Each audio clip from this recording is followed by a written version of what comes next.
Hey, good day, everyone, wherever you are. We hope you're having a great one. I'm Rick Zanotti with eLearnChat, where talk is knowledge. Now, today we've got with us our co-host. This is Colleen Sunley right over here. Hi, Colleen. How are you? Good morning, Rick. How are you? I'm doing great, thank you. I'm doing well. And you may want to lower your camera just a little bit. Okay. Just a little bit. We had some audio issues early in the morning, so we just got those fixed up. There you go. You're looking good. And we have joining us today from, actually, she came from a long way away. Let me get this thing going. Here we go. All right, joining us today is Pooja Jaisingh. She is the senior e-learning evangelist for Adobe. Hi, Pooja. How are you? Hi Rick, I'm doing good. How are you doing? I am doing great. Now, Pooja is actually transmitting today from Bangalore, India, so she's a little bit away from us. Though she's pretty close to where Jeff is, about probably 8 hours. Jeff is in Australia. He's in the chat room right now. Still pretty far away, but it's not too far. Anyway, Pooja, you've got all sorts of good stuff to talk about today and share, and there's all sorts of fun stuff happening with Adobe. One of the first things that happened with Adobe recently is the release of CS6, which has gotten a lot of buzz for a lot of good reasons. It's a very good release, and everybody's pretty excited about that one. Have you heard any of the buzz going on with CS6, especially some of the new products and the even tools like Photoshop and InDesign? InDesign is actually really cool what they've done with it. Have you guys heard anything, or because I know you're in a different group, but you're integrating with the e-learning suite? So a lot of great reviews coming from the customers, and also the Creative Cloud. The concept of Creative Cloud is people are really liking it, and Photoshop. Oh, it's amazing. Even I've started using the new version of Photoshop 6, and it's pretty nice. Pretty nice to have all these tools at your on your laptop and start working with it. It's pretty good. All good work done. And yes, we are excited about all these tools being included in the e-learning suite. So yeah, we are working on it. One of the fun things is that a lot of the interfaces have changed. Now when you get into Photoshop, you get a dark interface, and then you can change it back, but you get an initial, looks more like a Premiere or After Effects kind of interface, and lots of interface changes. In fact, I think you were going to share a little bit later some of the new changes in Captivate 6 that's going to be coming out hopefully in the near future. Yes, I'm going to be a bit sneaky. A little sneak peek? So that's pretty good. So Captivate 6 is going to have a lot of changes. We'll talk about that in a moment. And so tell us, what has been going on with Adobe, with the e-learning suite, with Captivate 6? What's new on the horizon there? Well, what can you tell us? I know it's not released yet, so what can you tell us about what's coming out? So we're doing a lot of good work. So last week I shared a sneak peek on the HTML5 publish options that we'll be getting with natively with Captivate 6. So that's one big thing that I really wanted to talk about to the customers. That's why we released that sneak peek, and we're working on more sneak peeks, and you'll be seeing a lot more coming from us till the product is released. So we heard a lot of customers facing some issues or asking for more features. So this release was mainly to have all that, and yes, we have revamped the UI completely. So yes, I will be showing that to you in a bit. So Rick, if you'd like to show the screenshot, the picture one, I can talk about it. Sure. Here we go. This is picture one. I just wait for the screen to refresh so that I can start talking about it. Yeah. So this is the new interface of Captivate. You can see that you have bigger icons on the top bar. You'll find them to be fewer in number, and they are bigger in size. Also, a lot of we've used a lot of colors this time. It's not that boring gray on gray, which was making it difficult to read. We've increased the font size in the interface. We've made the toolbar more relevant for the user, where we've included all the frequently used tools on the toolbar. Also, if you see the timeline, it's much more brighter, and you can see and make out the difference in where the object starts and ends and what is the object. Also, the gray background that's added to the timeline, that makes it stand out. Also, you can see that behind the stage area there is that Rick, can you share the third picture for me? Which one? I will talk about it. Which picture? Picture 3. Picture 3. Here Picture we go. 3. This is picture Yeah. 3. I'll just wait for it to refresh on my screen. Yeah.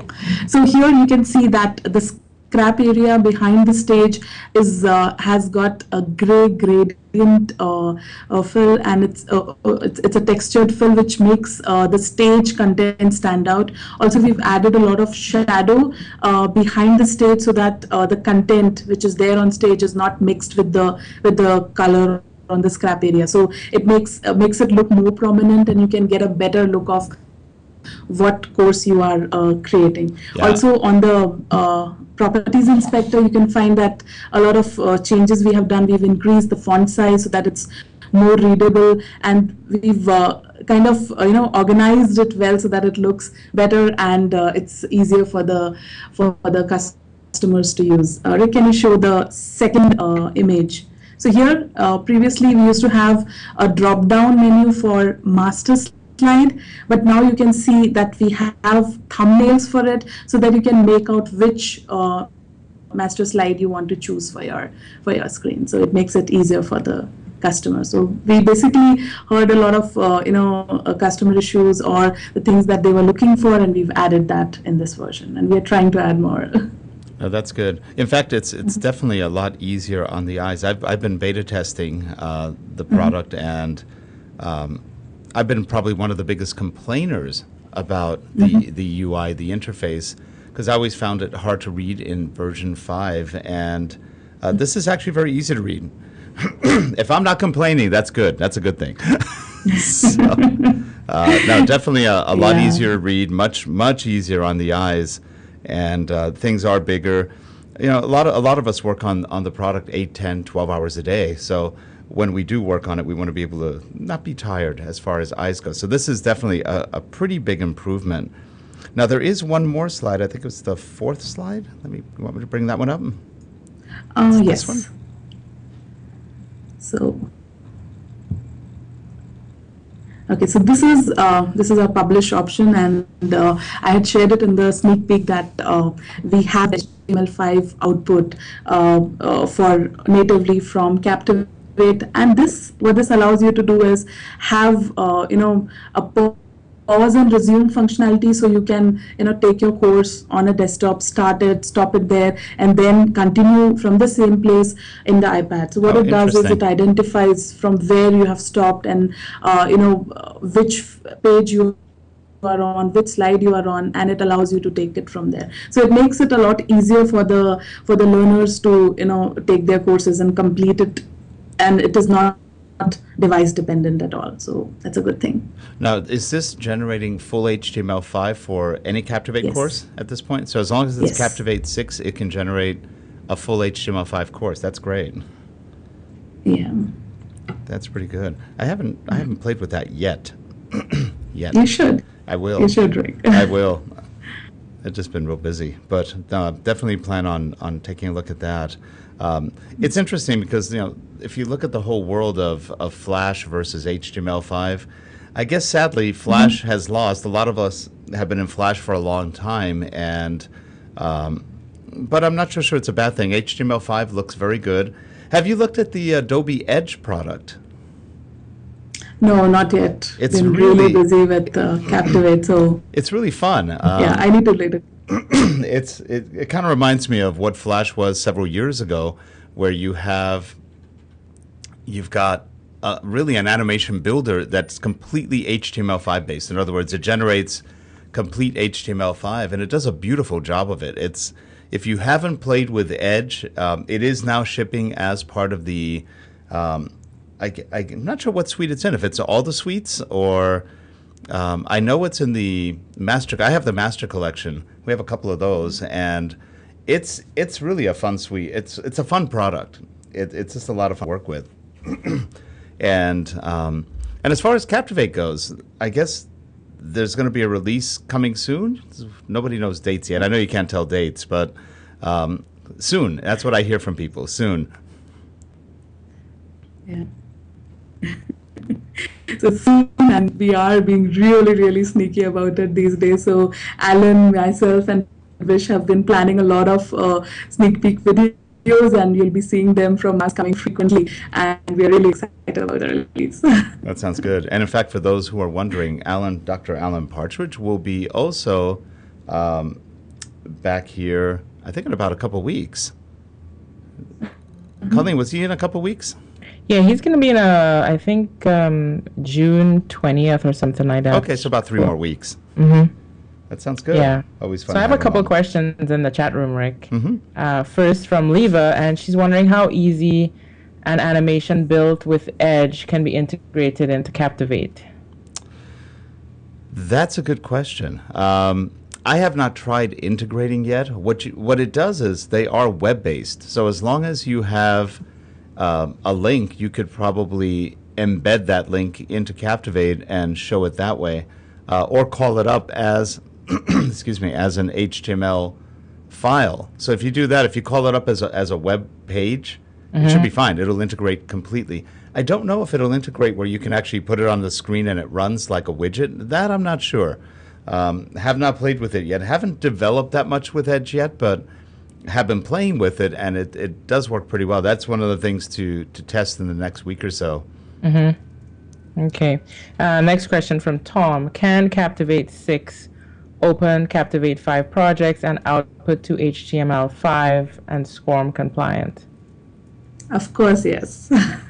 That's the answer. So yes, you can open your Captivate 5 or maybe 4 projects and bring them in Captivate 6 and then generate an HTML5 output of it. It will work well.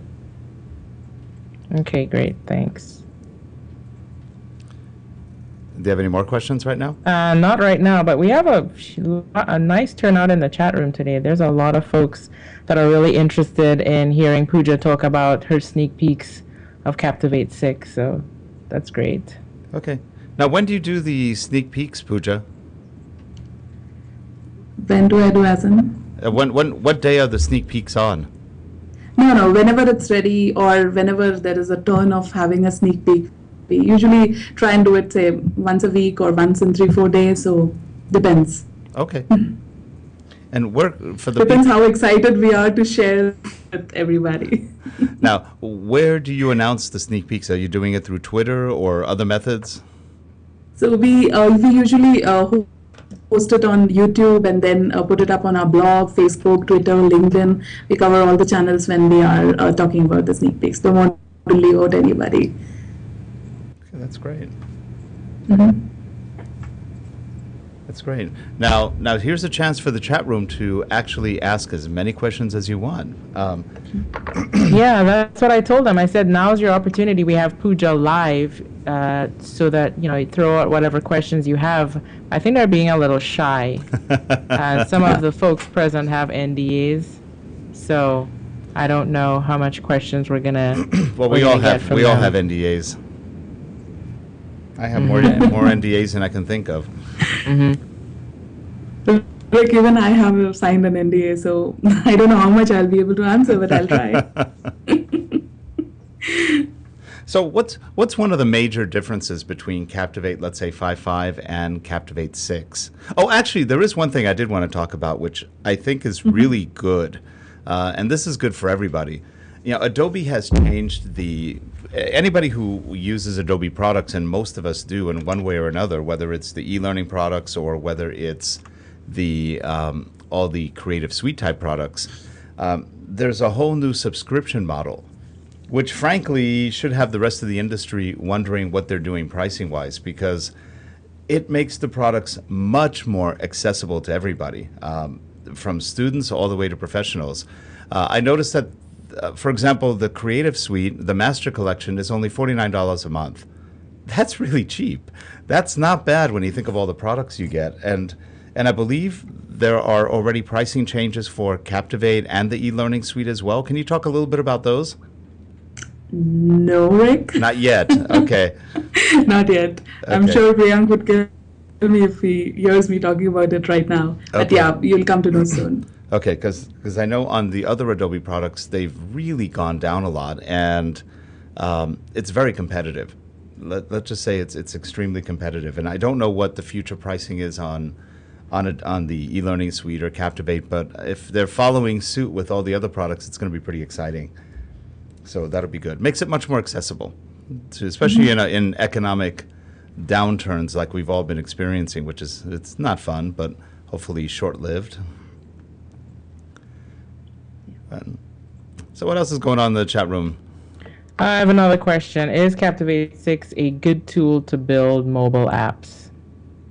Yes, it is. So what you can do is using Captivate 6, you can have an HTML output and then integrate it using PhoneGap, which is a part of, which is integrated with Dreamweaver. It gives a fantastic output. We've been trying things with it. So that's the easiest way to do it, yeah.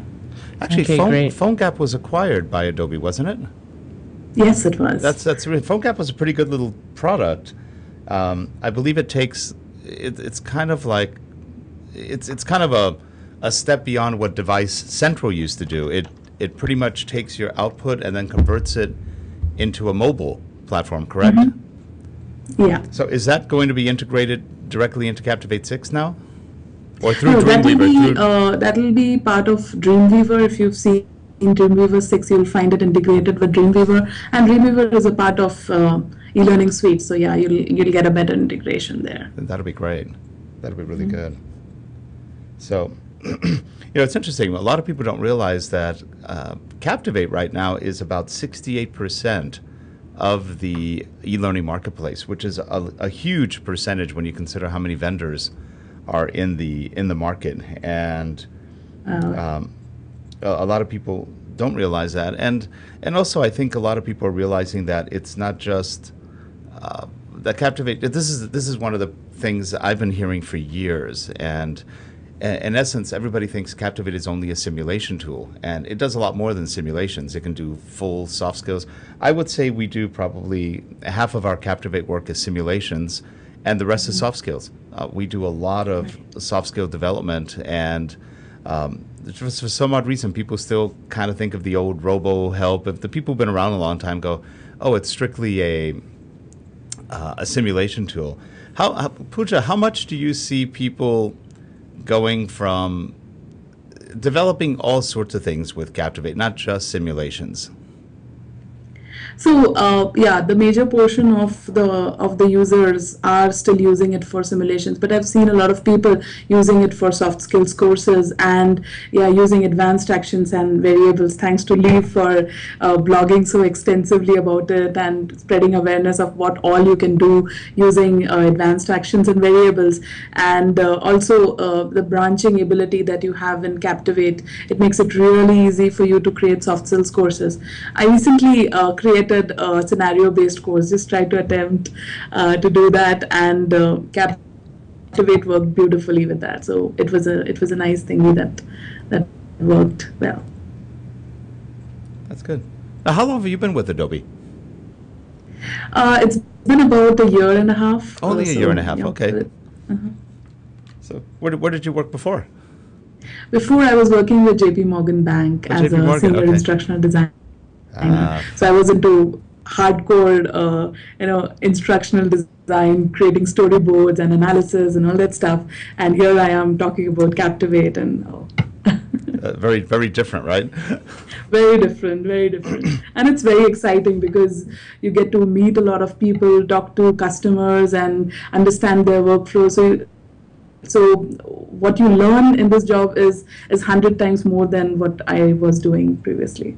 Oh, that's fun. Yeah, it's funny. I came from a financial background too. Originally, I started with Citibank, and we work right now with GE Money or GE Capital, which again, a lot of financial apps, and we use we use Captivate almost exclusively for what we develop. I think we've done thousands of simulations over there, so it's fun. It's pretty good. I'm trying to get them to use sound. They don't use a lot of sound because things change so much. And it's sort of interesting. A lot of people say, without sound, e-learning is no good. And to a point, I agree with that. But the problem is you don't always have the ability to have sound. In the case of some of our clients, they change software regulations change so much that they don't put sound in. They don't even bother because it just takes too long. And it's a shame. I wish we could do more sound, but the sound is one of those things that when you have 50 changes a year, they just don't do it. So we find that the simulations themselves work pretty well with the captions and everything else. So, yeah, but when you add voiceover to your courses, it brings your courses to life. It does. It's like makes it real instead of just reading some text. It just makes it wow. I agree. I don't like it without sound, unfortunately. A lot of people don't like to. But then when you have to maintain the courses, on-screen text is the way to go. There's no other way out. Right, and of course, a lot of people some people try using the text-to-speech, but I don't know. I'm not a fan of text. It sounds okay. Some of them are pretty good, but it just doesn't replace the real voice. And it's sort of interesting when people say, "Can we use text-to-speech?" Sure, you can, but would you? I don't know if I would. I like that warmth of the human voice. What do you think, Coline? And you can't have that enthusiasm in that. Oh, you can't have that fun in that. But yeah. If you have to create a short course or maybe for a small audience, you can try adding. Well, also what happens is people like Coline and I spend a lot of money on microphones, so we want to make sure that we get in there. When you have a sultry voice like mine, Rick, I mean, I'd lean more to the voiceover, but I understand where Pooja is coming from with the amount of labor-intensive work. I finally got you to admit you have a sultry voice. So you finally admitted it. Yeah. Unfortunately, I had to turn my compressor off, but so it's a little less sultry right now, right? A little less sultry right now. That's funny. Hey, so what's going on in the chat room? Since we have a lot of people, what are the questions? You bring up the topic of microphones, Rick, and someone says, "What's the best mic to use with Captivate?" I mean, I guess that can be any mic that's a good mic. Really, any mic that's a good mic. However, if you look at a mic like this, and this is not a cheap mic. This is, I'm going to bring it up over here. Are you doing the Neumann today? No, I'm doing the Neumann right now, but that's not really a mic I would use for e-learning, at least not for simulations. But here is a very small mic. This is called the Rode HS1. Rode is R-O-D-E. Now this just fits over your ear and really fits very snug across your... I use it in a lot of the shows. You've probably seen this as we do this. Well, this is about a $300 mic. The nice thing about any of these kind of mics, if you're doing simulation work, if you're recording as you go and you're moving your head around, these things are great because you don't get any of the audio distancing. In other words, you don't get proximity effect issues. In other words, if I'm talking here and then I move over here, you'll hear a big sound difference as I move from one to the other. You don't get that with those kind of mics. So if you're doing simulation training, I definitely use a headset mic, and you don't have to spend $300. You can get very good mics for anywhere from $50 to about $100 that are very good headset mics. Logitech makes some, Plantronics makes some really good ones, and all of those will give you very good audio for your Captivate pieces. A lot of times it's not the microphone that's a problem, it's the way we put them or where we put them. People tend to put it right in front of their mouths, and then when they talk you hear poof, poof, poof, poof, and they go, why does it sound not good? Well, it sounds not good because you're breathing into it. So just a bit of advice, a quick tech tip. If you have a microphone and it's here, bring it down to about your chin. It will sound a lot better. Okay, advice for the day. But yeah, you can definitely record with tools like with Captivate as you go. I don't recommend that. Now, Pooja, I know Captivate can record as you go. I usually recommend that people record it afterwards, just for better sound, cleaner sound. If you're in a hurry, just record it as you go. If you're recording a screen simulation or anything like that. We don't record that many. It's sort of interesting. You know how Captivate can do all the recordings and stuff, and we don't take advantage of that 90% of the time, and it's really a shame.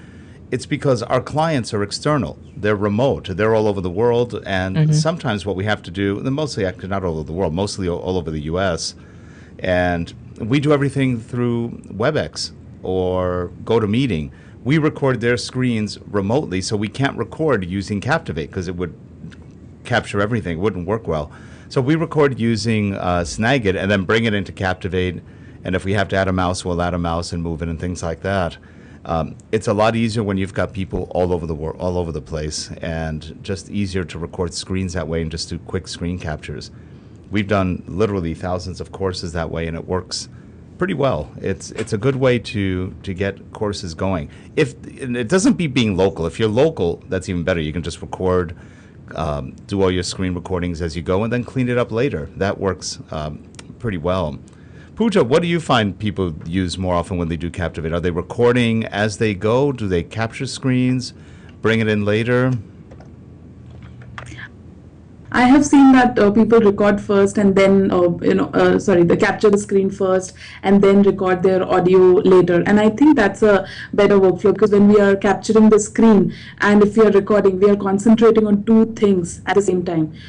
I don't find it, I personally don't find it really comfortable. I find that when I'm recording the screen, I should concentrate completely on recording the screen. And then after I'm done with it, I edit it out. If there is any extra portion, I remove it, and then I go and record the audio for it. It's a better workflow, I guess. Yeah, and a lot of people, what they don't do is it's funny, a lot of people don't start with the script either. So when they record, they quickly put it together and then they realize, I missed things. And the good thing about Captivate, you can always go back and add screens. But also, if you're going to do a lot of recordings, and do your recordings ahead of time, create a little script if you can, an outline. That'll just make your life a little bit easier when you do your production work. It'll save you some time. Right. So if you have a handy step list in hand, you can very well use it while recording the steps. And yes, Captivate allows you to pause as long as you want when you are doing the screen capture in automatic mode. So you can take your time, you can look at the script, and then maybe click somewhere, and that gives you a screen capture. So it's pretty easy and neat. What are some of the directions Adobe is going in as far as e-learning? Can you share some of maybe the strategic goals, the plans? Where is e-learning heading with Adobe? That's a tough question. So, I know it's a tough question to answer, but let me try it. So we are working to make Captivate useful for both new users and advanced users. So in the next release, you will see that there are a couple of features which are directed towards the new users. It will make them feel comfortable. They won't find the software to be very difficult to work with. So they can make their way around and try and create something. And as well, we are making it more powerful so that the advanced user can take, benefit from that. So it's pretty good. We're working on Connect. We are working on the next release of Connect. Also, we're making Adobe Presenter more powerful. So you'll see a lot of good features, good changes happening in Adobe Presenter as well. So all in all, it's making e-learning simpler, basically. Okay, good. So, Rick, I have a couple more questions from the chat room, and basically they all want to know what else they can look forward to besides the HTML5. They want to hear if Pooja has any more, or if she's able to reveal any more features other than what we've talked about so far. So all I can say is that this week, before this weekend, you'll see one more sneak peek, and then after a few days, more sneak peek. So you'll get to see all the features one by one. So for now, HTML5 is the word. And that's a big one. Yes, that's the biggest one. That's a real big feature. It's going to make for a lot more platform independence. It seems like all the vendors are heading towards HTML5 right now. And it's funny because I say that with gladness and sadness, because on the one hand, everybody who's been involved with Flash, and I've been involved with Flash right from the very beginning, and so it's sort of sad seeing Flash slowly kind of move to the side for some good reason and for some not so good reason. But Pooja, what do you think about mobile learning? I still have, I keep saying over and over that mobile learning is a solution looking for a problem. A lot of companies don't care yet. Maybe they won't care. Mobile learning has not been around only for a year. It's been around for at least 12 to 15 years. It's been different. You could call mobile learning what you do on a laptop. But nowadays, I think mobile learning is more phones and tablets, probably more tablets. But if you think of most companies, they're not going to give everybody tablets, and they're not going to allow certain security sensitive things to go remotely. What do you think is going on with that?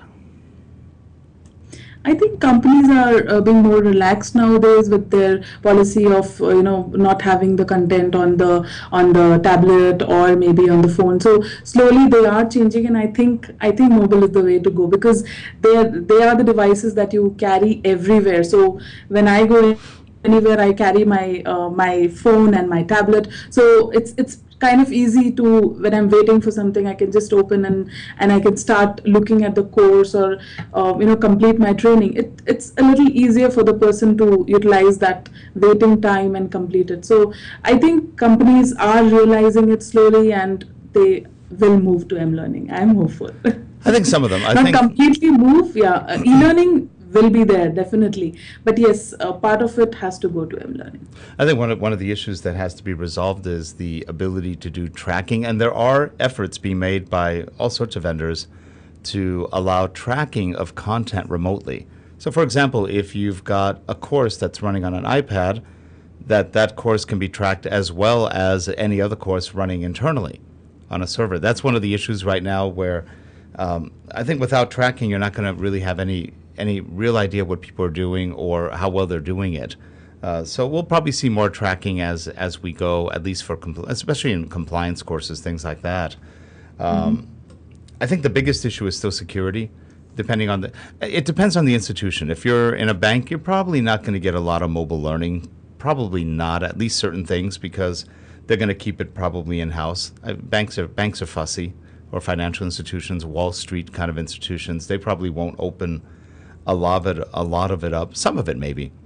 I see it perfectly for anybody who's got a workforce that's mobile.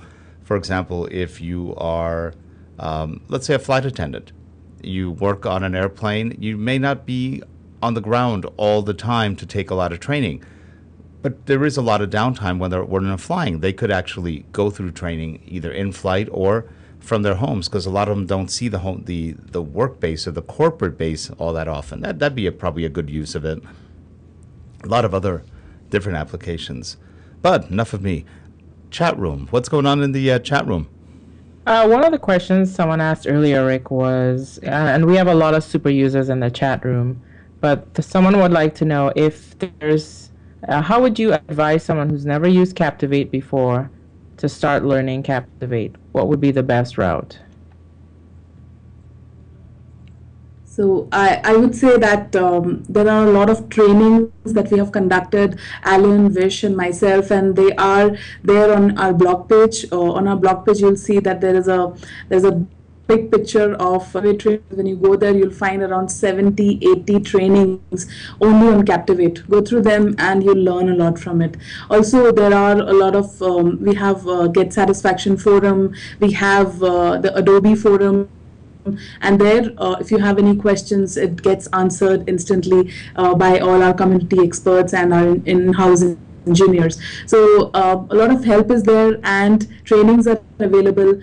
Also, Alan, Vish, and I always, we give out our email IDs, and we encourage the customers to reach out to us directly so that we can, resolve their issues or find somebody to resolve the issues. So we are open to, help the users learn Captivate fast. So yeah. And actually, if you go to the Facebook page for Adobe Captivate, that has something like 35,000 or more users, and there's a lot of content posted out there. A lot of training content, a lot of posts. I know Alan's been pushing that a lot. I know you're on that as well.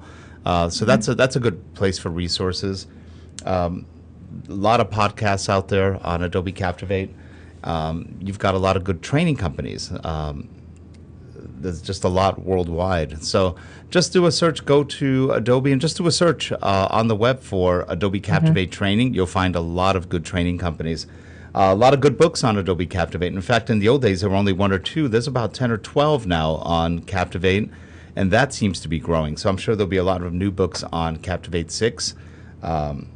Just a lot of good people doing training. I can think of about 2 or 3 just off the top of my head. Kevin Siegel does a lot of training locally. Josh Cavalier, he is Captain Captivate. So he does that. He's also a superhero. But there's some good training out there, so definitely you can find good resources. Yeah, and a lot of other great blogs as well too. There are folks out there who are, as Anita says in the chat room, super users. She likes the term super users, so I'll continue using that. There are a lot of super users out there who selflessly contribute by blogging about tips and tricks as well. Yep, that's true. Well, we're running. We have about another 4 or 5 minutes left. Any more comments in the chat room before we break for the day? No, they're pretty much, I think we've captured all the questions today. Okay, good.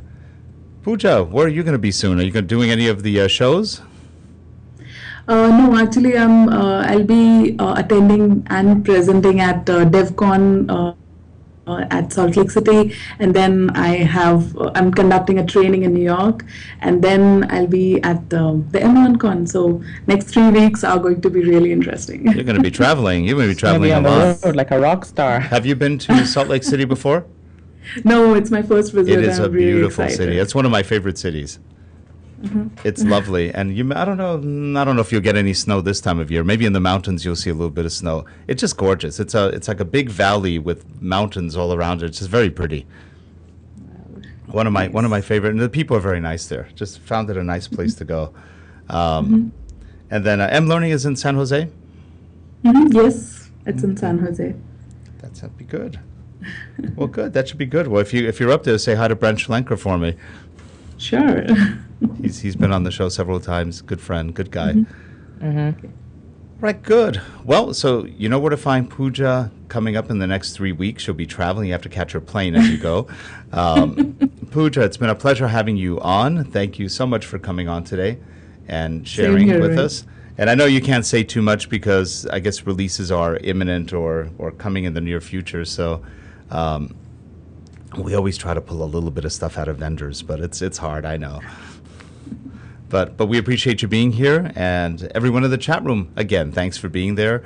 We appreciate you showing up, and feel free to also ask Pooja questions on Twitter or any of the Adobe staff. They're usually on and are pretty free. And go to the facebook.com/Adobe Captivate page. There's a lot of activity going on there with lots of users.